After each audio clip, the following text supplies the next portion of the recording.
नमस्कार, मैं दुर्गेंद्र चौहान हूं। ट्रेंड देखिए, जयपुर अहमदाबाद एक्सप्रेस में चाहे आरपीएफ के सिपाही चेतन का कृत्य देखिए या फिर नूह, सोहना और पूरे दिल्ली एनसीआर का जो हरियाणा से जुड़ा रीजन है वहां पर हिंसा का तांडव, या फिर उत्तर प्रदेश का इलाका हो, चाहे बरेली हो, चाहे जौनपुर हो, या फिर राजस्थान के तमाम जो अन्य इलाके हैं, और पालघर खास चर्चा में है। कभी यह साधुओं की हत्या को लेकर राष्ट्रीय मीडिया में लगभग 2 महीने तक पालघर चर्चा में रहा और राष्ट्रीय टीवी चैनल के एक महान एंकर तो अभी तक सपने में पालघर को देखकर चौंक जाते हैं।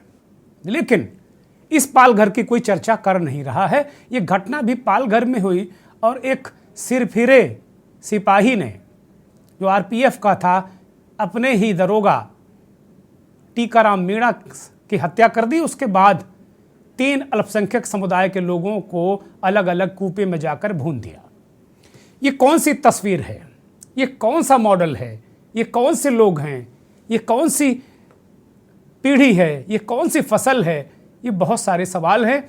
इस तरीके से अगर ब्रजमंडल यात्रा नूह में निकलती है तो हमला होता है, जवाब में एक दूसरे की दुकानें जलाई जाती हैं, घर तोड़े जाते हैं, हत्याएं होती हैं।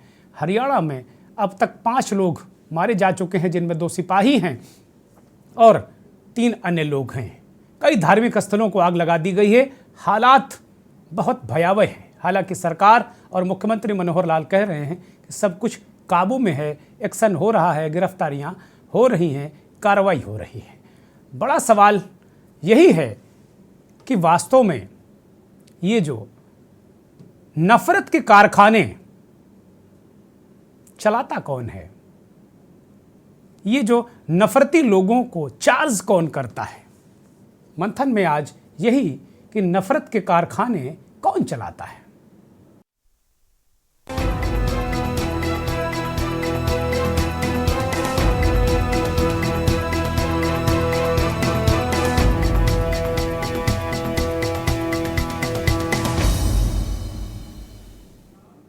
तीन तस्वीरें आपको हम दिखा रहे हैं। ये 3 तस्वीरों के जरिए हम ये समझने और समझाने की कोशिश करेंगे कि किस तरीके से शहर दर शहर नफरत का जहर घुल गया है। और ये 1-2 दिनों की बात नहीं है। मीडिया, चाहे मुख्य धारा का हो, चाहे सोशल मीडिया हो, चारों तरफ एक अजीब सा माहौल पैदा है। लगता ही नहीं है कि एक सांस लेने लायक माहौल है। माहौल ऐसा बना दिया गया है कि एक दूसरे को शक की नज़र से हम सब देख रहे हैं। यहाँ तक कि जो एक ही संप्रदाय के लोग हैं वो एक दूसरे को शक की नज़र से देखते हैं, और अगर वास्तव में अगर उनके वैचारिक मतभेद हैं तो फिर बहुत मुश्किल हो जाती है। ये पहली तस्वीर है नूह की, जो आप देख सकते हैं। हरियाणा का है नूह और सोहना क्षेत्र, जहाँ ब्रजमंडल यात्रा विश्व हिंदू परिषद हमेशा की तरह निकालता रहा है। वहाँ भयानक हिंसा हुई है, गोलीबारी हुई है, यात्रा पर हमला किया गया है। बहुत भारी नुकसान की खबर है। हरियाणा के आधा दर्जन इलाकों में धारा 144 है, 2 दिन के लिए कर्फ्यू है कुछ क्षेत्र में। इस तरीके के दृश्य वहाँ नज़र आ रहे हैं। और इस देश की एक तरीके से बम्बई के बाद आर्थिक राजधानी कहे जाने वाले गुरुग्राम में बहुत हालत ख़राब हैं। इंटरनेट बंद कर दिया गया है, हालात ठीक नहीं हैं। सरकार अपनी जगह कार्रवाई कर रही है, लेकिन सवाल है कि सिस्टम क्या करता रहा, इंटेलिजेंस क्या फेल हुआ, अधिकारी क्या करते रहे, या फिर जो विपक्ष आरोप लगा रहा है कि मणिपुर से लेकर हरियाणा तक या उत्तर प्रदेश तक, अगर आप देखिए नूह में अगर कार्रवाई होती तो ये हिंसा नहीं होती। बरेली में जो तस्वीर आपको दिख रही है ये मुहर्रम के बवाल की है। अगर यहाँ कार्रवाई हो जाती है तो हिंसा वह रूप नहीं ले पाती। यहाँ 2 बार लाठीचार्ज हुआ कमड़ियों पर और दोनों वर्ग आमने सामने आए। अंततः स्थिति को काबू करने वाले आईपीएस अधिकारी प्रभाकर चौधरी को हटा दिया गया। कहीं हिंसा को काबू करने वाले अधिकारी को दंडित किया जाता है, तो कहीं इस पूरे जो आयोजन है, जुलूस है, इसकी परमिशन देकर छुट्टी पर चले जाने वाले अधिकारी पर कार्रवाई नहीं की जाती। ये हरियाणा का मसला है जिसकी हम चर्चा कर रहे हैं कि वहाँ के जो तत्कालीन एसपी वो छुट्टी पर चले गए इस इतने बड़े आयोजन की परमिशन देकर, और ये असेसमेंट हो नहीं पाया कि वास्तव में क्या है। ये ट्रेन की तस्वीर है, पालघर के निकट एक सिपाही ने, आरपीएफ के सिपाही ने 3 लोगों को गोलियों से भून दिया और उसके बाद वो अपना वीडियो भी बना रहा है। ये वीडियो बहुत खूब चारों तरफ ये वायरल हुआ है और वो कह रहा है कि भाई तुम्हें तो लोग 3, उसमें मरने वालों में 3 मुस्लिम भी हैं, उन्हें कह रहे हैं कि भाई तुम्हें तो लोग पाकिस्तानी ही समझेंगे। ये कौन सी मानसिकता, ये कौन से नफरती लोग हैं।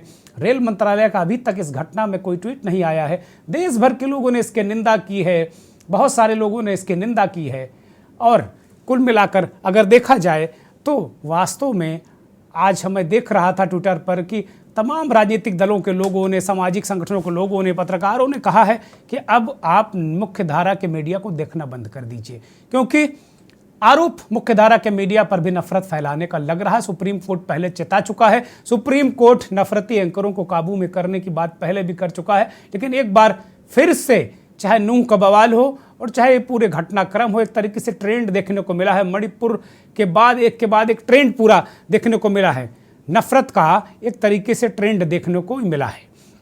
इस तरीके के जो शहर दर शहर जो बरेली की तस्वीरें हैं, पुरानी तस्वीरें हैं, 2 दिन पुरानी तस्वीरें हैं, डीजे बजाने को लेकर वहाँ बवाल हुआ और उसको लेकर कार्रवाई भी हुई, हालांकि वहाँ पर स्थितियाँ काबू में कर ली गई हैं।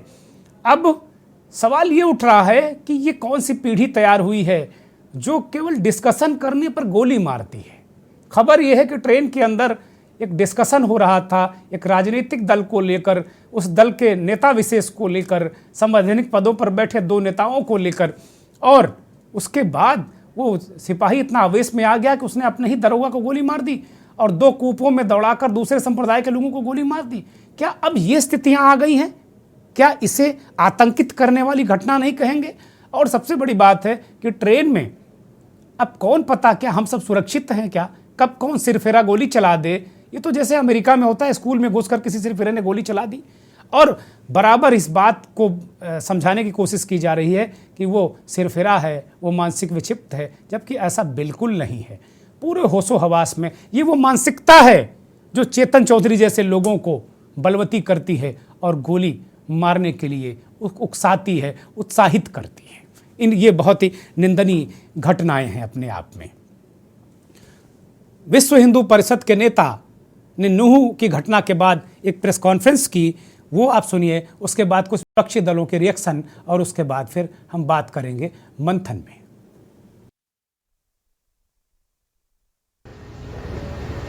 मेवात को हरियाणा का कब्रिस्तान कहा जाता है, मिनी पाकिस्तान कहा जाता है, और कुछ लोग इसे हिंदुओं का कब्रिस्तान भी कहते हैं। इसका क्या अर्थ है ये मैंने कल देखा है, और केवल देखा नहीं, होगा है। नल्हड़ महादेव का मंदिर, वहां से यात्रा प्रारंभ होती है। भगवान कृष्ण ने वहां शिवलिंग की स्थापना की थी, और वहां पर यात्रा जैसे ही प्रारंभ होती है, उसके 15 मिनट के अंदर ही उस यात्रा पर हमला कर दिया जाता है। पत्थर फेंके जाते हैं, छतों से पेट्रोल बम फेंका जाता है, गोलियां चलाई जाती हैं, और यहां तक कि मोर्टार भी दागी गई। पुलिस वाले भाग गए, कार्यकर्ता पीछे हटने लगे, क्योंकि मैं अग्रिम पंक्ति में उनके साथ था। मेरी कार पर भी अनिल विज जी की स्टेटमेंट आई है कि ये अचानक नहीं हुआ है, और ऐसा दिखाई देता है कि अचानक नहीं हुआ, इसकी कोई पीछे प्लानिंग थी। तो मैं गृह मंत्री जी से कहना, हरियाणा सरकार से यही कहना चाहता हूं कि अगर ऐसा था तो आपकी विजिलेंस और आपकी सीआईडी, वो महकमे या तो मुख्यमंत्री जी के पास है या आपके पास है, वो लोग क्या कर रहे थे? हरियाणा के अंदर मेवात में जो कल घटनाएं हुई है वो बढ़ती जा रही है। 6 जिलों के अंदर धारा 144 लागू हो चुकी है, इंटरनेट व्यवस्था बंद हो चुकी है, स्कूल कॉलेज कोचिंग सेंटर बंद किए जा चुके हैं। मैं हरियाणा की जनता से अपील करना चाहूंगा कि भाईचारा बना के रखें, आपस में एक दूसरे की मदद करें। ये जो साजिश हुई है, इन साजिशों में ना फंसे। मैं खट्टर साहब आपसे निवेदन करना चाहूंगा कि आपकी व्यवस्था, कानून व्यवस्था पूरी तरीके से फेल है। एक वाकई में दिल दहलाने वाली घटना सुबह सामने आई और उसने ये सोचने को मजबूर किया कि ये जो नफरत रोज आपके घरों में परोसी जाती है, टीवी चैनल के माध्यम से, आपके ड्राइंग रूम में, आपके बेडरूम्स में, जहां देखो, व्हाट्सएप के माध्यम से, सोशल मीडिया के माध्यम से, ये नफरत वाकई में इस देश के लोगों को हैवान और राक्षस बना रही है। कहां ले आई है ये नफरत इस देश को? दो तस्वीरें आपको और दिखाएंगे, लेकिन इससे पहले दिल्ली के मुख्यमंत्री अरविंद केजरीवाल का ट्वीट नू हिंसा को लेकर देखिए और संजय सिंह का ट्वीट पालघर की घटना को लेकर देखिए, जिसमें एक आरपीएफ के सिपाही ने हत्या कर दी। अरविंद केजरीवाल कह रहे हैं कि हरियाणा के नूह में सांप्रदायिक हिंसा बेहद परेशान करने वाली है। पूर्वोत्तर में, मणिपुर में के बाद अब हरियाणा में इस तरह की वारदात अच्छे संकेत नहीं दे रही। अरविंद केजरीवाल इस पर दुख व्यक्त कर रहे हैं और हरियाणा की जनता से वो अपील कर रहे हैं, हाथ जोड़कर प्रार्थना कर रहे हैं कि कम से कम आप शांत रहिए, नाजुक समय है, हम लोग शांति और सौहार्द और आपसी भाईचारे के साथ में आगे बढ़ें। संजय सिंह का ट्वीट पालघर की घटना को लेकर आया। उस ट्वीट में संजय सिंह, आम आदमी पार्टी के राज्यसभा सांसद, वो कह रहे हैं, हाथ जोड़कर विनती है, नफरती टीवी प्रोग्राम देखना बंद कीजिए, वरना किसी दिन किसी विषय पर अलग राय रखने के कारण आपके परिवार का सदस्य आपके साथ ऐसी घटना को अंजाम दे सकता है। आपको क्या पता नफरत बेचने वालों ने किसके दिमाग में क्या भर रखा है। बहुत बड़ी बात संजय सिंह कह रहे हैं। वो कह रहे हैं कि नफरत का पिशाच दिमाग में पैदा कर रखा है नफरती लोगों ने। बहुत बड़ी बात नहीं कि आपके परिवार का व्यक्ति ही उठा के आपके सिर पर कोई प्रहार कर दे, जो आपसे सबसे प्रिय व्यक्ति है। इस तरह की घटना कि आप अलग किसी से राय रखते हैं, बहुत बड़ी बात संजय सिंह कह रहे हैं। और आज हम भी यही बात कर रहे हैं कि ये नफरत के कारखाने आखिर जो चला कौन लोग रहे हैं और कैसे ये नफरत के कारखाने इतना सरसब्ज हैं, ये अपने आप में बड़ी तस्वीर सामने निकल कर आती है। दो तस्वीरें आपको और हम दिखाएंगे। जौनपुर की एक घटना जिसमें पाकिस्तान जिंदाबाद के नारे लगाने की बात हुई, और एक भीलवाड़ा की तस्वीर है जहां एक छात्रा को पेशाब पिलाने को लेकर एक घटना सामने आई और उसमें बहुत ही निंदनीय और भयानक ये दो तस्वीरें हैं। ये एक तरीके का ट्रेंड है, एक तरीके के हाल के दिनों में ये देखा गया है। अचानक इस तरह की घटनाएं, इस तरह का ट्रेंड, इस तरह का माहौल सामने आया है। वास्तव में इस तरह की घटनाओं की, इस तरह की मानसिकता की मजम्मत होनी चाहिए। लेकिन मैं देख रहा था कि कई नेता, राज्यसभा के सांसद, एक भारतीय जनता पार्टी के सुधांशु त्रिवेदी, उनके ट्वीट में देख रहा था, आप लोग अगर देख लेंगे तो लगातार वो ऐसा कह रहे थे कि अब देखिए इन्होंने हमला कर दिया, अब देखिए उन्होंने हमला कर दिया। ऐसी रनिंग कमेंट्री अपने ट्वीट में वो कर रहे थे कि अगर आदमी ना भड़क रहा हो तो भड़क जाए। तो इस तरह के जो भड़काऊ और नफरती बयान भी हैं, उन पर भी काबू होना चाहिए। लेकिन सवाल आज मंथन में ये कि वास्तव में नफरत का सोर्स क्या है। नफरत का सोर्स, जैसा कि बहुत सारे लोगों ने अभी कहा कि भाई ये जो आपके घरों में, ड्राइंग रूम में नफरती एंकर, नफरती टीवी प्रोग्राम, ये नफरत का सोर्स है। और बहुत बड़ा नफरत का सोर्स है सोशल मीडिया, जिसमें एक बाकायदे लोग लगे हुए हैं अपने स्वार्थ के लिए। वो इसको इस तरीके से नफरती चीज़ों को फैलाते हैं और अपने आप में ये बहुत बड़ी तस्वीरें आपके सामने निकल कर आई। वो कुछ घटनाक्रम आपकी टीवी स्क्रीन पर हैं ग्राफिक के माध्यम से कि कब क्या हुआ नूह की घटना में और वहाँ कैसे क्या चीज़ें बदली। आज के इस वक्त के क्या हालात हैं, हालात चिंताजनक हैं। अलग अलग तरीके से तस्वीरें आ रही हैं। वे बादशाह नगर में एक घटना सामने आई जहां शाम होते होते कई गाड़ियों को फूंक दिया गया, बवाल हुआ, पथराव हुआ, दुकानें लूटी गई। एक दो जगह एक दुकानदार की हत्या की भी खबर आई, हालांकि उसकी आधिकारिक पुष्टि अभी तक नहीं हो पाई है। गुरुग्राम के जो 57 सेक्टर में, 57 सेक्टर में एक धार्मिक स्थल को जलाने और धर्मगुरु की हत्या की भी खबरें आई। इस तरीके की बड़ी धार्मिक लोगों के साथ इस तरह की घटनाएं और सामाजिक लोगों के साथ, एक दुकानदार को दूसरे संप्रदाय का समझकर उसकी दुकान को ही उसी के लोगों ने जला दिया। आप देखिए किस तरीके से की स्थितियां हैं कि अपने लोग ही जला रहे हैं, एक ही समुदाय के लोग एक दूसरों को जला रहे हैं। इस तरीके की नफरत अंदर भर गई है। नफरत में अंधे लोग हैं और ये कहने वाले बहुत कम लोग हैं कि नफरत में अंधे हैं। अगर ये भी आप कहीं सार्वजनिक रूप से कहेंगे तो हो सकता है आपको गोली पड़ जाए। बहुत गंभीर बात मैं कह रहा हूं, बहुत जिम्मेदारी के साथ मैं कह रहा हूं कि मीडिया को भी कह रहा हूं कि हमारे जैसे तमाम पत्रकार अब मर्यादा खो चुके हैं। वो उनको कम से कम वो बातें, बहुत सारी चीज़ें जो आज से हम लोग 20-25 साल 30 साल पहले बहुत संभाल कर चलाया करते, दिखाया करते थे, लिखते पढ़ते थे, वो सब खत्म हो चुका है। अब मर्यादा खत्म हो चुकी है। अब जो जिसके मन में आ रहा बोल रहे हैं। विश्व हिंदू परिषद के नेता को आपने सुना, वो कह रहे हैं कि हिंदुओं का कब्रिस्तान, पाकिस्तान, इस तरह के लफ्ज़ बोलकर क्या आप ये समझेंगे कि लोग भड़केंगे नहीं? शांति आएगी इस तरह के लफ्ज़ों में? क्या कार्रवाई होगी इनके खिलाफ कोई? तो संविधान से के बजाय एक दूसरे के स्वार्थों से लोग बंधे हुए हैं। मेरी प्रार्थना है लोगों से, मेवात के लोगों से, इस देश के लोगों से और जहाँ जहाँ ये देश में घटनाएं हुई वहाँ के लोगों से कि आप संभल जाइए, होश में आइए। क्योंकि ये हिंसा में दंगाई किसको बनाया जाता है? गरीबों के बच्चों को।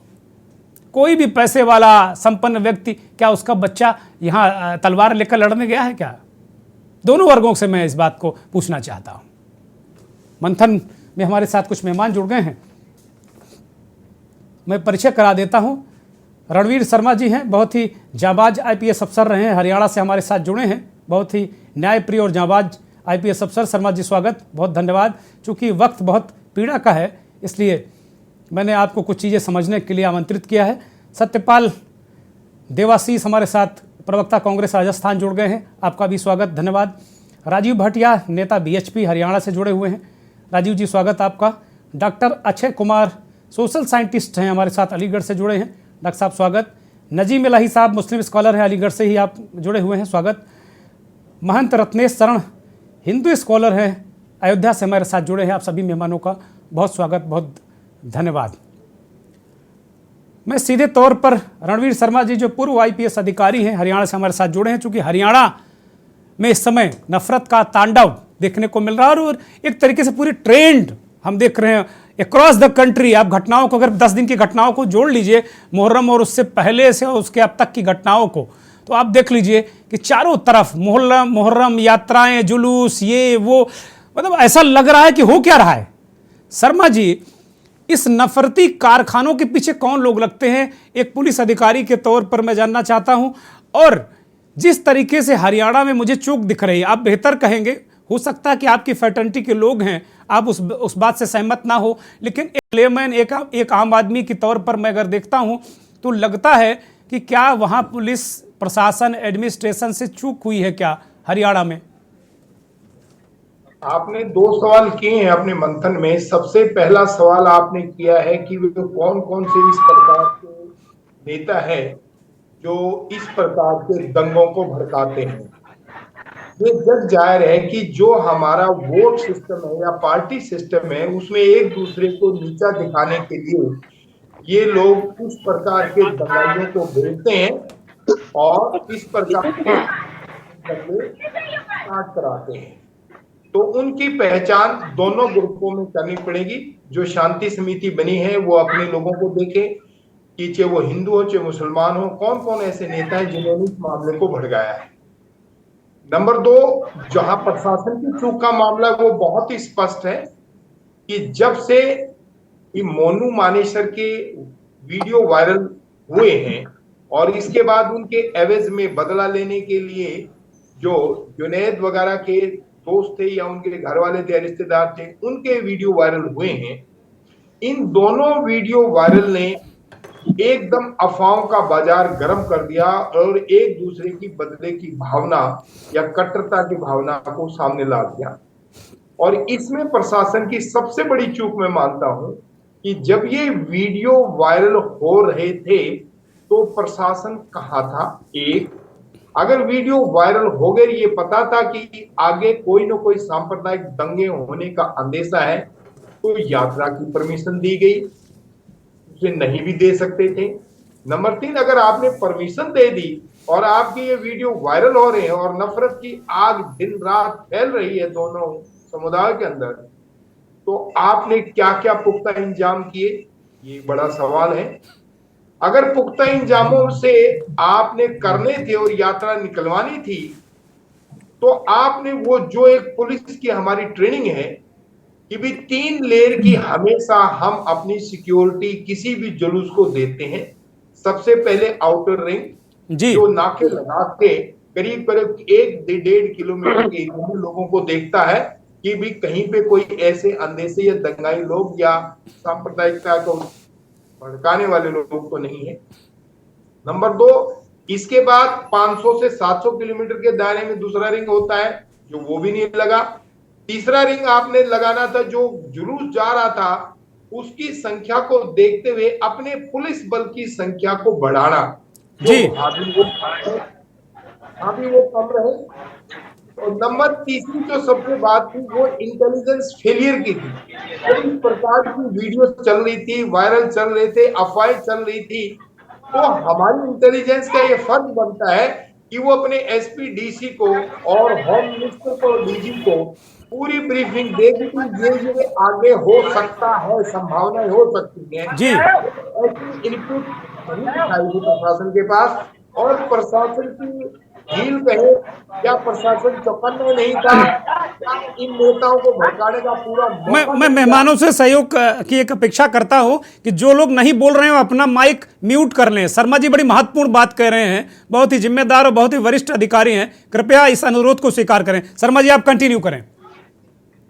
मैंने कहता कि जो हमारी प्रशासनिक चूक जग जाहिर है कि जब इस प्रकार के जुलूस की परमिशन दी गई, तो आपने अपनी फोर्स जो नंबर 1 जुलूस के साथ लगानी थी वो कम थी, नंबर 2 जो उसके 500-700 गज के एरिया में नाकाबंदी करनी थी वो कम रही, नंबर 3 जो तीसरा दायरा था 1-1.5 किलोमीटर का सड़कों के ऊपर नाका लगाने का वो कम रही। अगर ये व्यवस्था होती तो ये लोग इतनी संख्या में हिम्मत नहीं करते वहां मंदिर के आसपास।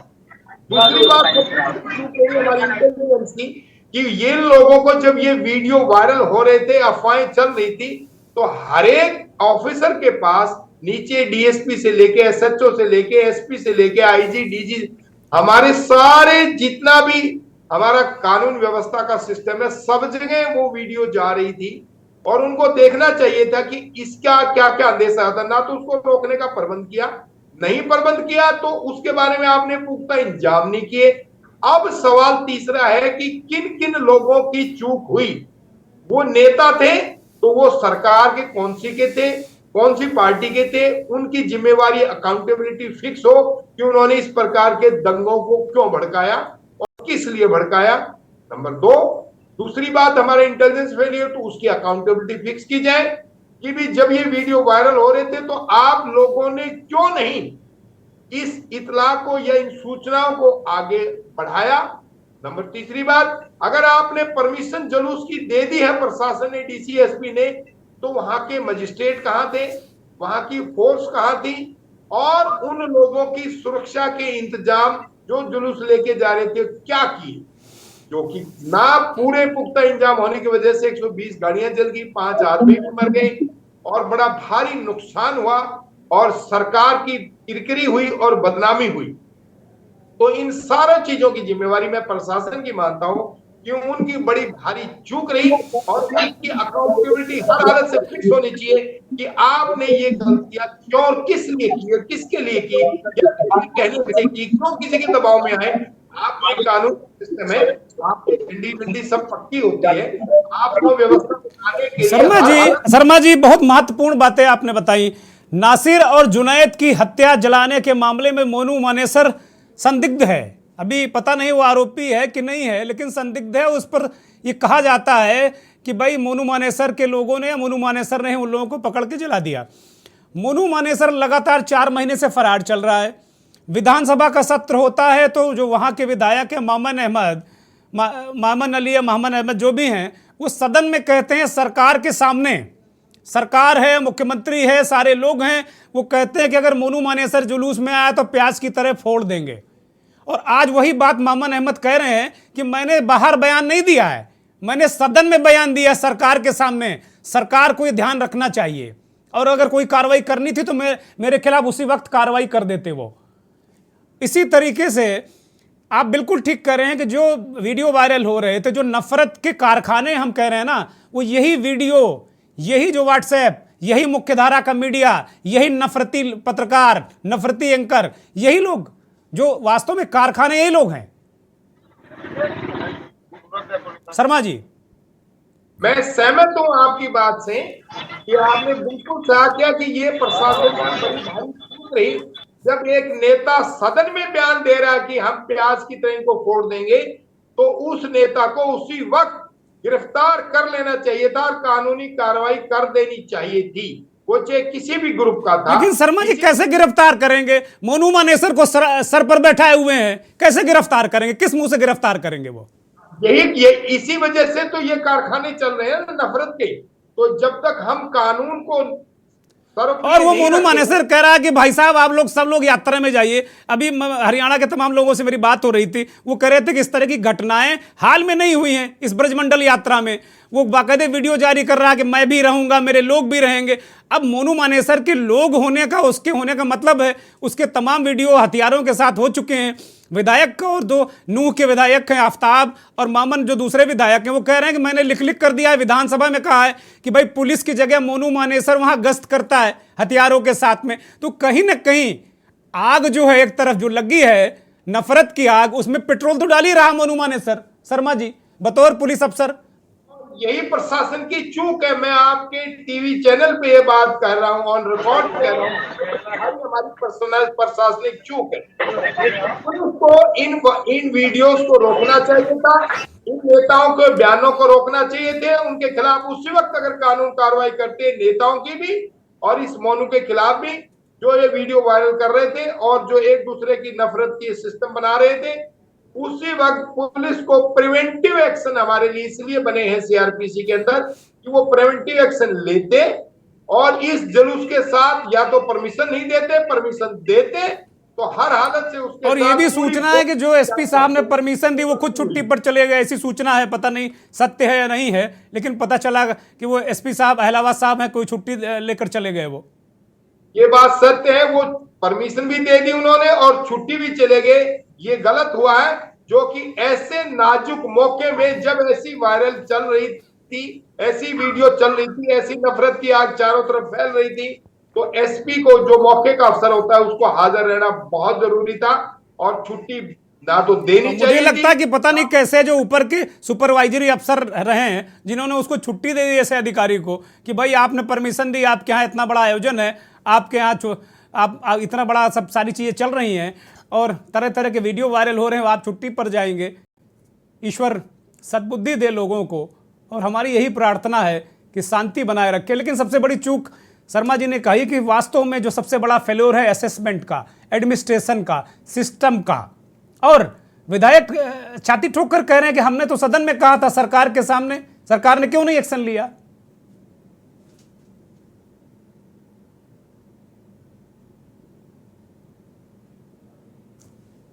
दंगों के लिए नफरत की कारखाने तैयार किए, उनके खिलाफ फौरी उसी वक्त सख्ती से कानून हो। कानून से बड़ा कोई भी आदमी नहीं है भारत के अंदर।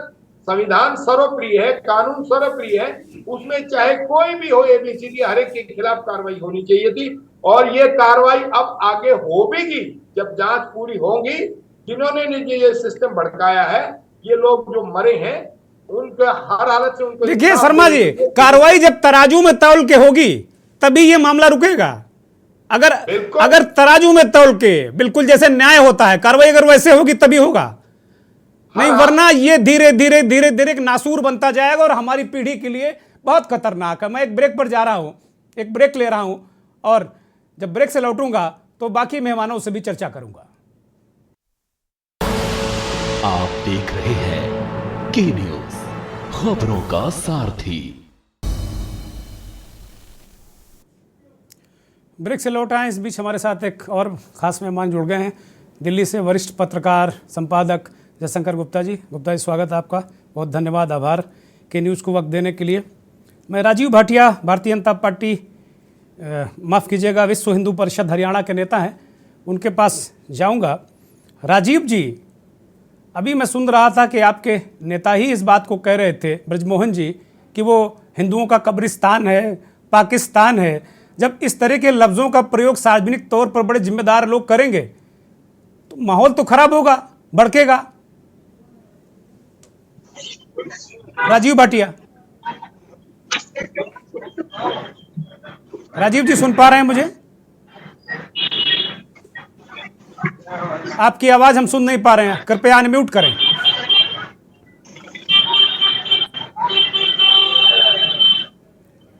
बहुत शोर है। मैं नजीम इलाही साहब के पास जाऊंगा।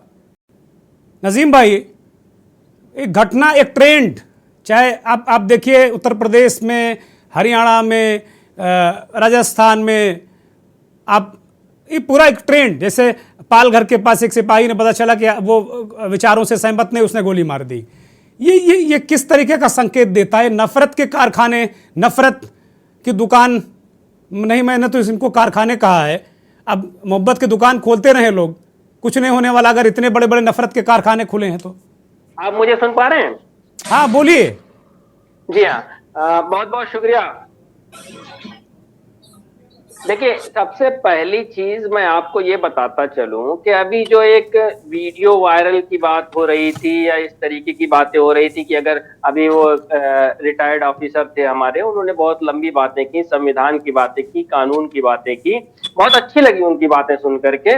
लेकिन साहब ये भूल गए थे कि मोनू मानेसर एक आदमी का नाम नहीं है, एक खास किस्म की मानसिकता है जिसको कभी मोनू मानेसर की शक्ल में, कभी प्रज्ञा ठाकुर की शक्ल में, कभी किसी और की शक्ल में उसको जो है प्रोजेक्ट किया जाता है। वो लोग आते रहते हैं, ठीक है।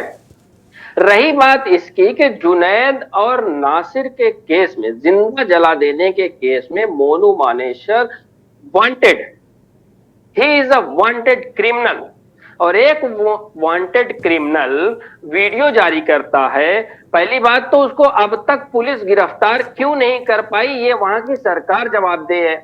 सरकार को इस पे अपना पक्ष क्लियर करना चाहिए कि एक ऐसा इंसान जो वीडियो भी जारी कर रहा है और उसको लीड करने की भी बात कर रहा है, उसमें शामिल होने की भी बात कर रहा है, उस अपने लोगों के साथ शामिल होने की बात कर रहा है, इन सब चीजों के बावजूद आपके साथ ऐसी कौन सी मजबूरी थी कि आप उसकी अभी तक अरेस्टिंग नहीं कर पाए, एक वांटेड क्रिमिनल। नंबर 2 कि एक तो भारतीय जनता पार्टी हुई, आरएसएस हुई, इसकी सोच तो सबके सामने है कि भाई एक खास किस्म की मानसिकता है जो एक ही समुदाय, खास करके मुस्लिम समुदाय के विरोध में, उसको मार देने की बातें, उसको ये कर पाकिस्तान भेज देने की बातें, ये सब होती रहती है इस हिंदुस्तान में। हम लोग लगातार इस बातों को सुनते रहते हैं। लेकिन जो पार्टियां अपने आप को धर्मनिरपेक्ष होने का दावा करती हैं, जिम्मेदारी उन पर थी कि कांग्रेस की सरकार होते हुए वहां पर आज तक जो है मोनू मानेसर की गिरफ्तारी नहीं हो पाई। मोनू मानेसर जैसा एक हार्डकोर क्रिमिनल, जो सिर्फ ये नहीं था कि वो जो है उसकी वीडियो वायरल हो गई, वीडियो को रोक देना चाहिए। वीडियो को रोक करके आप क्या कहते हैं, क्राइम को खत्म कर देंगे? अरे वो वीडियो इस तरीके से नहीं, किसी और तरीके से जारी हो सकती। आपने कानूनी कार्रवाई क्यों नहीं?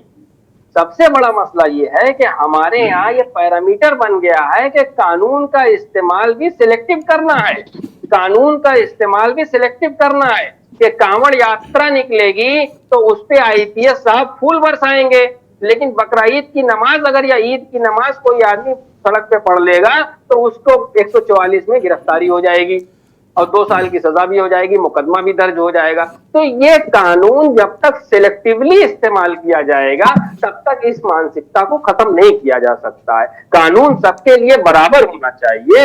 ये बातें कह देना कि पाकिस्तान चले जाइए, कि यहाँ चले जाइए, अरे पाकिस्तान क्यों चले जाएंगे? हिंदुस्तान सबका मुल्क है, जितना एक का है उतना ही दूसरे का है। ये बात ज़हन से निकाल देना चाहिए कि 20 करोड़ मुसलमानों को हम पाकिस्तान भेज देंगे या ये कर देंगे, ये बात ज़हन से निकाल देना चाहिए। ठीक है नजीम साहब, जी नजीम साहब ठीक है। मैं ये सवाल जरा कांग्रेस के नेता हरियाणा से हमारे साथ जुड़े हैं देवाशीष जी, माफ कीजिएगा राजस्थान से। देवाशीष जी, नजीम साहब सवाल वाजिब उठा रहे हैं कि क्राइम भले ही यहाँ पर हुआ हरियाणा में, नासिर और जुनैद को ये जड़ मान रहे हैं पूरे घटनाक्रम की, और मोनू मानेसर उसका मुख्य किरदार है। कांग्रेस की सरकार है, कांग्रेस बड़ा दम भरती है कि वो धर्मनिरपेक्ष है, क्यों नहीं गिरफ्तार किया अभी तक मोनू मानेसर को? वो छाती ठोक कर, सीना ठोक कर वीडियो जारी कर रहा है, हिंसा हो रही है, घर जल रहे हैं, लोग बेघर हो रहे हैं, हत्याएं हो रही हैं। मजाक बना के रखा है बिल्कुल एडमिनिस्ट्रेशन और इन नेताओं ने। देवाशीष जी। जी हाँ जी, सुन रहे हैं मेरी बात आप? हाँ, दर्शक सुन रहे हैं आपको, दर्शकों का सुनना ज्यादा महत्वपूर्ण है। बिल्कुल महत्वपूर्ण है। चौहान जी, पहली बात तो यह है कि हिंसा, किसी भी तरह की हिंसा समाज में स्वीकार्य नहीं है। इसकी जितनी निंदा की जाए उतनी कम है। अरे सिर्फ निंदा, आप टीवी पे निंदा कर रहे हैं, 6 महीने से आप एक क्रिमिनल को अरेस्ट नहीं कर नाजिम भाई जरा बोलने दीजिए, उनको बोलने दीजिए, आपकी बात उन्होंने सुनी है, बोलने दीजिए जरा। मेरा सिर्फ कहना यह है कि वो आदमी चैलेंज करता है कि मैं लीड करूंगा, वो आता है, उसको इस तरीके से वीआईपी गेस्ट की तरीके से आप एक क्रिमिनल को आपकी बात समझ रहे हैं हम लोग। देखिए, आप जिस तरीके की घटनाओं का जिक्र कर रहे हैं, मैं आपकी आवाज अनम्यूट करिए देवाशीष जी। तो आ रही आवाज? हाँ, बोलिए। तो हिंसा का कोई समाज में स्थान नहीं है। और रही बात, अगर आप किसी पार्टी विशेष से जोड़कर बात करते हैं हिंसा की, तो मैं इस तरीके की किसी भी आरोप में मैं न तो आरोप लगाता हूँ, ऐसे आरोपों में मैं विश्वास करता हूँ। दूसरी बात है, अभी समाज के अंदर जो हिंसा फैल रही है, उसको लेकर राजस्थान के अंदर जो गांधी सद्भाव कमेटी बनी हुई है, एक अहिंसा का एक बड़ा डिपार्टमेंट बना के काम किया जा रहा है। तो इस तरीके की एक सामाजिक जिम्मेवारी भी हमारी बनती है। निसंदेह कहीं न कहीं प्रशासन की तो चूक रही है, जिसकी वजह से इस तरीके के जघन्य अपराध होते हैं, या इस तरीके की कोई निर्णय लेने की सोच भी सकता है। तो इसको लेकर कानून व्यवस्था पूरी तरीके से अपना काम करे। इसको लेकर अभी पूर्व आईपीएस अधिकारी जी ने बहुत अच्छी बात कही, उससे भी मैं सहमत हूँ। तो इस तरीके की हिंसाओं को रोकने के पुख्ता इंतजाम करने चाहिए। देवाशीष जी, ऐसा नहीं लगता ट्रेंड है? राजस्थान में इस तरह की कई घटनाएं हुई, छत्तीसगढ़ में कई घटनाएं हुई, एक तरीके से मणिपुर की घटना को भी आज विपक्ष ने हरियाणा से जोड़ा कि भाई केजरीवाल साहब का ट्वीट आया, और हरियाणा में मोनू मानेसर और ये सब पूरा जो प्रकरण, इतना भयानक तरीके से जो हिंसा है, हरियाणा के आधा दर्जन से ज़्यादा जिले प्रभावित हो गए हैं, भयंकर हिंसा है, ये ट्रेंड चल रहा है। इसका क्या, इस नफरती कारखानों, इतने बड़े नफरत के कारखाने हैं, राहुल गांधी की मोहब्बत की दुकान कैसे इनके सामने सरवाइव करेगी? दुकान तो जला दी जाएगी, जैसे जला दी गई तमाम दुकानें। बातें समझ रहे हैं, इस पे पूरा सरकार राजस्थान की लगी हुई है। उदयपुर में जिस तरीके का जघन्य अपराध हुआ, तो आप देखिए उसके अंदर कितना त्वरित गति से निर्णय हुआ और अपराधियों को सजा भी हुई है। और किसी भी तरीके की हिंसा बर्दाश्त नहीं की जा रही है। कानून व्यवस्था को लेकर हमारे राजस्थान की पूरी सरकार एकदम अलर्ट है, और पूरी तरीके से इसको किस तरीके से कंट्रोल किया जाए, उसको लेकर बहुत सीरियसली काम करते हैं। ठीक बात है। मैं जयशंकर जी के पास आऊँगा। जयशंकर जी, ये पूरा एक सीरीज की तरह घटनाएं देखने को एक के बाद एक मिली और ब्लास्ट कर गया है बिल्कुल। हरियाणा में तो बड़ी गंभीर स्थिति है। ये कौन लोग हैं जो एक तरीके से, जो पालघर का मसला था, पालघर में जिस तरीके से एक ट्रेन के अंदर एक, मान लीजिए हम आपकी विचारधारा से सहमत नहीं हैं तो आप हमें गोली मार देंगे, इस तरीके की जो एक तरीके से पीढ़ी तैयार हो रही है, और नफरती बातें, नफरती चीजें। अब तो ऐसा लग रहा है, अभी तो ये परस्पर संप्रदायों के बीच हिंसा दिख रही, अब लग रहा है कि एक ही संप्रदाय में अगर एक दूसरे के प्रति अगर कोई बात सहमत नहीं है, किसी पॉलिटिकल आइडियोलॉजी से आप सहमत नहीं है, तो आपका जीना मुश्किल हो जाएगा, हमारा जीना मुश्किल हो जाएगा। जयशंकर जी। हाँ दुर्गेंद्र जी, बड़े ही सुनियोजित ढंग से, जिस ढंग से देश भर में नफरत की बारूदी सुरंगें बिछा दी गई, जिस तरह से लोगों के मन में नफरत का माहौल बना दिया गया है, उसी का परिलक्षण जो है दिखाई दे रहा है। चाहे वो मणिपुर में हो, चाहे वो जो रेलगाड़ी है पालघर के पास जयपुर से चली है उसमें हुआ हो, या फिर हरियाणा के मेवात के इलाके में हुआ हो, या फिर मध्य प्रदेश के सीधी में हुआ हो। ये सिर्फ, नजीम को बताना चाहूँगा मैं, ये सिर्फ मुसलमानों के खिलाफ नफरत का माहौल नहीं है, ये पूरे अल्पसंख्यक समाज के खिलाफ नफरत का माहौल है, ये देश के ओबीसी समाज के खिलाफ नफरत का माहौल है, ये देश के दलित अनुसूचित जातियों के खिलाफ फैलाई गई नफरत का माहौल है, ये देश के आदिवासियों के खिलाफ नफरत का माहौल फैलाया गया है। उस सबकी परिणति है, ये सारा एकजुट होकर के हो रहा है कहीं ना कहीं। और इसमें मतलब साफ साफ एक पैटर्न दिखाई दे रहा है। मणिपुर में 3 महीना हो गया, वहां पे मणिपुर जल रहा है। पुलिस के संरक्षण में 3 महिलाएं थी, वहां भाग के गई थी। पुलिस के संरक्षण से जो बर्बर दरिंदे थे वो खींच करके ले गए, और उसको सोशल मीडिया में कैसे गौरवान्वित किया जा रहा है कि देखो मैतेई हिंदू भाई हैं, उन्होंने एक खेल कर दिया, बदला ले लिया, ये कर लिया। और कहा जा रहा है कि उसके बदले राजस्थान में घटना हुई, उसके बदले छत्तीसगढ़ में घटना हुई। इतनी शर्म की बात है कि प्रधानमंत्री अभी तक मणिपुर के बारे में एक बयान नहीं दे पाए हैं। संसद की ड्योढ़ी पे खड़े होकर के बोलते हैं वो कि पूरे देश को शर्म आनी चाहिए। मुझे भी शर्म आती है कि साहब मणिपुर में जिस तरह से महिलाओं के बारे में हुआ, तो मणिपुर और राजस्थान और छत्तीसगढ़ को एक साथ में हम जोड़ लिया। एक चीज मैंने सुना, बीच में आप चर्चा कर रहे थे कि किसी ने कहा कि साहब हरियाणा का एक इलाका जो मेवात का है उसको मिनी पाकिस्तान बना दिया गया। इससे बड़ा शर्मनाक वक्तव्य और कुछ हो सकता है? विश्व हिंदू परिषद की प्रेस कॉन्फ्रेंस हुई आज 2 बजे, और ब्रजमोहन अग्रवाल हैं, वरिष्ठ पदाधिकारी हैं, उनकी बाइट मैंने सुनाई थी। उन्होंने कहा कि वो हिंदुओं का कब्रिस्तान और मिनी पाकिस्तान, इस तरीके के शब्द। और अभी हमने बीहिप के नेता राजीव भटिया से सवाल किया तो वो क्विट कर गए। हाँ दुर्गेंद्र जी, उन्होंने ही नहीं, भाजपा के एक सांसद का भी बयान मैं देख रहा था कि साहब वो मेवात का इलाका जो है वो मिनी पाकिस्तान बन गया। उनको मेवात के लोगों का इतिहास नहीं मालूम। मेवात के लोगों का स्वतंत्रता संग्राम में जो योगदान था उनको इसके बारे में पता नहीं। जब बंटवारा हो रहा था तो मेवात के मुसलमानों ने कहा कि नहीं, हम नहीं जाने वाले हैं पाकिस्तान, यहीं रहेंगे, यहीं मरेंगे, यहीं जिएंगे, यहीं लड़ेंगे, अपने हकों के लिए लड़ेंगे। ये मेवात के लोग हैं। और मिनी पाकिस्तान बन गया। आप हुजूर क्या कर रहे हैं? 10 साल से 8 साल से आपकी राज्य में सरकार है, 9 साल से आपके केंद्र में सरकार है। आप निकम्मे और नाकाबिल लोग हैं। अगर मुख्यमंत्री और गृह मंत्री को पता नहीं होता है कि मेवात के इलाके में इतना बड़ा दंगा हो गया है, पुलिस उनको अंधेरे में रखती है, इसका मतलब कि पुलिस प्रशासन पे आपकी पकड़ नहीं है। मणिपुर में पुलिस अगर आतताइयों के हवाले कर देती है महिलाओं को, इसका मतलब कि या तो सरकार जानबूझ के ये करवा रही है या फिर राज्य सरकार चलाने में सक्षम नहीं है। ये सारी बातें हैं। तो जो इसमें सबसे बड़ी दुखद बात वही है। एक बहुत पहले हमको याद आ रहा है कि पार्लियामेंट में जब बहस चले, मनमोहन सिंह जी ने कोई शेर पढ़ा था, प्रधानमंत्री थे उस समय, तो भाजपा की नेता थी सुषमा स्वराज, उन्होंने उसका जवाब एक शेर में दिया था, तो इधर उधर की न बात कर, ये बता कि काफिले क्यों रुके। जी, मुझे राहजनों से गिला नहीं, तेरी रहबरी का सवाल है। मैंने उसमें 2 लाइन और जोड़ दी जी। मैं बताऊं काफिले क्यों लुटे, मैं बताऊं काफिले क्यों लुटे, तेरा रहजनों से था वास्ता, मुझे रहजनों से गिला नहीं, तेरी रहबरी का मलाल है।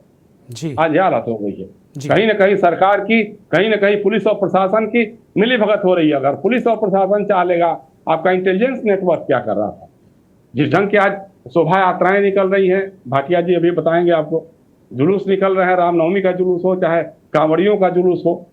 10 साल पहले भी क्या इसी तरह के जुलूस निकलते थे? क्या इसी तरह से भड़काने वाले नारे खास धार्मिक स्थलों के अगल बगल में लगाए जाते थे? क्या महंत जी आ रहा हूं आपके पास, जयशंकर जी को कंप्लीट करने दीजिए, आ रहा हूं आपके पास, धैर्य रखिए थोड़ा सा प्लीज।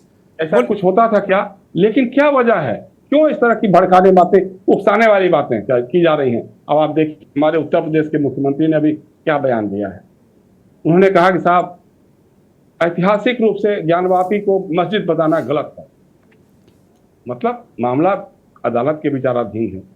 पुरातत्व सर्वेक्षण विभाग सर्वे करने जा रहा है, और एक राज्य का मुखिया, जिसको चाहे वो हिंदू हो, मुसलमान हो, ओबीसी हो, दलित हो, आदिवासी हो, सवर्ण हो, सबका मुख्यमंत्री है। वो भारतीय जनता पार्टी का मुख्यमंत्री नहीं है, वो उत्तर प्रदेश का मुख्यमंत्री है। और अगर वो इस तरह से पक्षकार बन के अगर बातें करने लग जाएंगे तो लोगों को इंसाफ की उम्मीद कहाँ रह जाएगी। इसलिए इस पर कह रहा हूं मैं कि देखिए, जो सांप्रदायिकता का जहर, नफरत का माहौल जो बनाने की कोशिश की गई, कनफुकवा तंत्र हो चाहे इंटरनेट हो, उसके सहारे जिस तरह का माहौल बनाया जा रहा है, उसकी लपटें फैलने लग गई और वो देखने वाली नहीं है। जो आरपीएफ के जवान, जो गुजरात आरपीएफ का जवान था, वो उसने जिस ढंग से चुन चुन करके मारा, दाढ़ी वालों को पहचान करके मारा, या अपने सीनियर अफसर मीणा को मारा, क्योंकि मीणा बातचीत में उसके तर्कों को काट रहे थे, उसका जवाब दे रहे थे, उनको मारा। तो कल अगर दुर्गेंद्र चौहान भी अगर रेलगाड़ी में बैठे हुए होंगे, दाढ़ी और दिखाई दे रहा होगा, या शंकर गुप्त भी बैठे हुए होंगे और कुछ इस तरह की बात करेंगे, तो वो नहीं सोचेगा कि ये गुप्ता है, कि ये चौहान है, कि ये क्या है, वो सीधे गोली मारेगा। नहीं, आपने जो कहा ना कि केवल अल्पसंख्यकों पर, मुसलमानों पर ही, मुसलमान ही अल्पसंख्यक नहीं है, मीणा भी अल्पसंख्यक के, दलित भी अल्पसंख्यक के, वो ये इस घटना इसका बड़ा प्रमाण है। नहीं, वही कह रहा हूं मैं कि जिस ढंग से आप माहौल बना रहे जा रहे हैं भाई, सीधी में जिस तरह से आदिवासी के मुंह पर पेशाब कर दिया गया, और वहां के ब्राह्मण समाज ने तो मतलब शर्म आती है कि मैं हिंदू हूँ, ब्राह्मण समाज ने कहा कि साहब किसी आदिवासी के मुंह पर पेशाब करना गुनाह कैसे हो गया। ऐसी शर्मनाक बातें भी इस हिंदुत्व के जमाने में होगी क्या? अगर यही हिंदुत्व है तो हम तौबा करते हैं इस हिंदुत्व से। जी जी जी जी, मैं सीधे महंत जी के पास जाऊंगा। महंत रत्नेश शरण हिंदू स्कॉलर हैं, अध्यक्ष से जुड़े हैं। महंत जी, बिल्कुल नीड छीर विवेकी तरीके से भगवान राम की नगरी में हैं और मुझे लगता है सरयू के किनारे भी आप बैठे हुए हैं, तो बिल्कुल प्रभु श्री राम को हाजिर नाजिर मान के, बिना किसी राग द्वेष दल को छोड़कर दिल से जरा बात करिएगा। ये नफरती माहौल हमें कहाँ का छोड़ेगा, कहाँ तक ले जाएगा? सुनिए, अभी तक हम भी नजीम भाई को हमने सुना, वरिष्ठ पत्रकार महोदय हैं गुप्ता जी, इनको हमने सुना, लेकिन किसी व्यक्ति को, किसी पार्टी को, किसी धर्म विशेष को दोषी मान लेना डिबेट में अच्छी बात नहीं है। हमारा जहां तक मानना है, गलतियां सबकी होती हैं, हर समय हुई हैं, हर युग में हुई, हर सरकार में हुई है, कोई एक पहली सरकार में नहीं हो रही है। अगर ऐसी गलतियां हम पकड़ के दिखाएंगे तो अन्य सरकारों में बहुत ज्यादा हुई, हम लोगों के साथ भी हुई है, जात विशेष के साथ हुई है, लेकिन ये शब्द कहना हमें उचित नहीं है। हम ऐसी भाषा बोलें, ऐसी चीज रखें ये समाज में सद्भावना आवे, सांप्रदायिकता खत्म हो। हर समाज के मुखिया को चाहिए कि अपने समाज के महंत जी, विश्व हिंदू परिषद के किसी बहुत बड़े नेता को क्या शोभा देता है कि वो कहे कि मेवात हिंदुओं का कब्रिस्तान है, पाकिस्तान है। अपने ही देश में वो खुद ही बता रहे हैं कि पाकिस्तान है, और आप क्या कर रहे थे? आपकी सरकार है वहां 9 साल से 8 साल से। ये क्या शोभा देता है क्या? किसी को शोभा नहीं देती। अभी मैंने ये बात कहा है कि जैसे अभी गुप्ता जी ने कहा है, इतनी बातें गुप्ता जी ने कहा, गुप्ता जी को भी बातें कहने की शोभा नहीं देती। अभी तक जो बोल रहे थे अजीम भाई ने जो कहा वो भी शोभा नहीं देती। इसी प्रकार जो उन्होंने कहा वो भी शोभा नहीं देती। सही बातें करिए कि समाज में सौहार्द का माहौल। सही बात आप कह दीजिए, क्या हाल है इसका महाराज जी, क्या हाल है? मैं तो एक ही चीज कहता हूँ कि जो मेरे मानने वाले हो या जो मेरे शिष्य हो या मेरे जो मानने वाले, मेरे कहने जो चलने वाले, मैं सब एक ही निवेदन करता हूँ कि अपने अपने तरीके से, अपने तौर तरीके से सभी को अपने धर्म को, अपने कर्म को मानने का और करने का अधिकार मिलना चाहिए। किसी का किसी प्रकार का हस्तक्षेप किसी में नहीं होना चाहिए। और रही सरकार की बात, योगी जी की बात अभी आपने की, योगी जी जो भी बोले हो उससे हमको मतलब नहीं, मुख्यमंत्री है क्या उससे मतलब नहीं। सबसे पहले उसने धर्म के विषय में अगर बोल दिया, इसमें कोई बहुत बड़ा अपराध उन्होंने नहीं किया है। ऐसे बहुत नेता पहले बोलते आए हैं और बोले गए हैं पहले भी। इतिहास आप पढ़ लें, आप पर वरिष्ठ पत्रकार है, बहुत श्रेष्ठ, उनसे उम्र में भी ज्यादा है, ज्ञान में भी ज्यादा होंगे, पत्रकारिता किए हैं, हमें बताने की आवश्यकता नहीं। शायद पहले बहुत बातें हुई, पहले इसके पहले बहुत बातें हुई। अभी आपने कहा जो है हमारे जो पुलिस अधिकारी महोदय बोल रहे थे, उनकी बातें अक्षरशः सत्य हैं, लेकिन हम उस मामले पे ये कहेंगे कि पूर्णतया प्रशासन को दोषी मानना उचित नहीं है। हमारे धर्म के जो हुआ लोग हैं, जो हमारे टीम के लीड करने वाले लीडर लोग होते हैं, उनकी भी कुछ जिम्मेदारी बनती है कि अपने समाज को, अपने लोगों को सही दिशा दें। अगर कोई घटना घट भी रही है उससे बचाने का प्रयास करें, और जिससे समाज में और अपने जो है भारतवर्ष में एक शांति और एक शांति सौहार्द का माहौल कायम हो, जिससे किसी को कोई पीड़ा ना होने पावे। हमारे राम जी तो हमेशा यही किए कि सभी को एक साथ लेकर चले। हम लोग उन्हीं के मार्गदर्शन में चलते हैं, सभी को एक समान देखते हैं। हमारे अयोध्या में आप कभी भी आइए, हिंदू मुस्लिम एक जैसे रहते हैं, हिंदू सिंदूर। महाराज जी, यही तो दुख है ना कि सारे लोग अयोध्या को अनुसरण नहीं करते, अयोध्या का माइलेज लेते हैं, चाहे पक्ष हो चाहे विपक्ष हो। भगवान राम के नाम पर वोट, हिंदुत्व के नाम पर वोट, अब विपक्ष को भी चाहिए, पक्ष को भी चाहिए। लेकिन जैसा अयोध्या बनी है वैसा मेवात क्यों नहीं बन सकता, वैसा राजस्थान क्यों नहीं बन सकता, वैसा पूरा उत्तर प्रदेश, पूरा देश क्यों नहीं बन सकता? ये कह सकते हैं कि पूरे देश में राम राज्य है, लेकिन है क्या महाराज जी ऐसा? बिल्कुल बनेगा, लेकिन अगर जैसे हमारे भी महान भाव लोगों ने कहा, ये शब्द बिल्कुल नहीं कहना चाहिए। जो पुरानी चीजें छोड़ दी जाए, नई चीजों पे अमल करनी चाहिए और नए लोगों को नई दिशा देनी चाहिए। अपने बच्चों को, अपने समाज को एक अच्छी शिक्षा देनी चाहिए। पुरानी बीती हुई चीजों को हटा के एक नया समय। महाराज जी, नदीम भाई कुछ कहना चाह रहे हैं, बोलिए नदीम भाई जल्दी से, फिर मैं सामाजिक सोशल साइंटिस्ट के पास जाऊंगा, काफी देर से वो इंतजार कर रहे हैं जी। नदीम भाई बोलिए कुछ। नदीम भाई अनम्यूट करिए, आपकी आवाज नहीं आ रही, आप कुछ कहना चाह रहे थे। महंत जी अभी जैसा कह रहे थे कि आज पे बात होना चाहिए, तो हम आज की ही बात कर रहे हैं कि कानून को सिलेक्टिवली इस्तेमाल किया जा रहा है। कानून को सिलेक्टिवली इस्तेमाल किया जा रहा है। एक विचारधारा श्रीमान जी एक विचारधारा को प्रमोट किया जा रहा है। मैं अपनी बात कंप्लीट कर लूं। अभी एक मिनट नहीं है, अभी आपके पहले मैं बोलना चाह रहा था। अभी आपने जो कहा, ये पिछले भी सरकारों में तो हुई है कि पहली बार घटना हो रही है। मुझे ये बताइए। तो हम तो हमेशा निंदा करते हैं, हम तो निंदा कर रहे हैं ना। अभी आपने कहा मोनू, अभी आप नहीं, अभी आपने कांग्रेस महान जी, क्या पुरानी सरकारों ने मान लीजिए जो पाप किए, उस पाप के आधार पर क्या मोनू मानेसर जैसे लोगों को छोड़ दिया जाना चाहिए? क्या मामन खान जैसे भड़काने वाले लोगों के खिलाफ मुकदमा नहीं होना चाहिए? क्या छोड़ देना चाहिए कि भाई पुरानी सरकारों ने पाप किए, हम भी पाप करेंगे? ये कौन सी बात है? ये कौन सी बात हो गई भाई साहब? ये कौन सी बात हो गई कि जो है पुरानी सरकार, भाई जो मतलब पुरानी सरकार में जो होता था वही होता है। ठीक है, मैं अब डॉक्टर अक्षय कुमार जी के पास जाऊंगा। चर्चा में मेरे पास अब 1 मिनट है मुश्किल से। डॉक्टर अक्षय कुमार जी, मैं आपके पास आ रहा हूं माफी के साथ में, चूंकि बहुत मामला लंबा होता गया और मैं आपके पास अभी बीच में नहीं आ पाया, मैं पहली बार आ पा रहा हूं। डॉक्टर साहब, ये बताइए कि एक आप सोशल साइंटिस्ट हैं, समाज में किस तरीके का बदलाव देख रहे हैं? मैं तो समझ ही नहीं पा रहा था, कल से जब से इस तरह की घटनाएं हुई हैं, 2-3 दिनों से मणिपुर जब तक सामने आया और बीभत्स तस्वीरें आई, तब से मैं समझ ही नहीं पा रहा हूँ, अपने आप को मैं पा ही नहीं रहा हूँ कि मैं वास्तव में हूँ कहाँ। मैं आर्टिफिशियल हूँ, मैं हूँ क्या? अपने वजूद पर मुझे शक सुबह होने लगी है। बिल्कुल। देखिए दुर्गेन जी, आपका ने जो आज प्रश्न उठाया है बहुत सही है, और मैं सभी मेरे जो साथी थे उनका बारी बारी से जवाब भी देना चाहूंगा, क्योंकि समय बहुत कम है।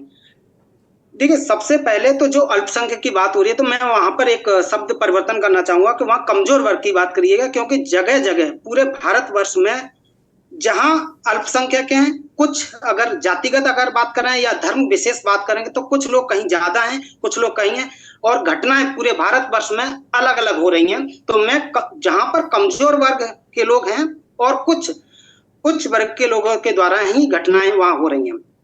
बात आ रही है कि आज का जो विषय है कि नफरत फैल रही है तो उसमें कुछ जो व्यक्ति विशेष हैं वो अपने उद्देश्यों की प्राप्ति के लिए किसी भी हद तक जा सकते हैं, और उन उद्देश्यों की प्राप्ति के लिए वो कुछ भी करा रहे हैं, चाहे वो मणिपुर की घटना हो, चाहे हरियाणा की घटना हो, चाहे यूपी में अलग अलग जगह की घटना हो। अभी मेरे साथी नदीम जी ने कहा कि सेलेक्टिवली कानून यूज हो रहा है। ये क्या सेलेक्टिवली कानून आज नहीं यूज हो रहा है, ये पहले से होता चला आ रहा है। लेकिन हाँ, हमें ये है कि जो पहले से होता चला आ रहा है उसको बदलना होगा।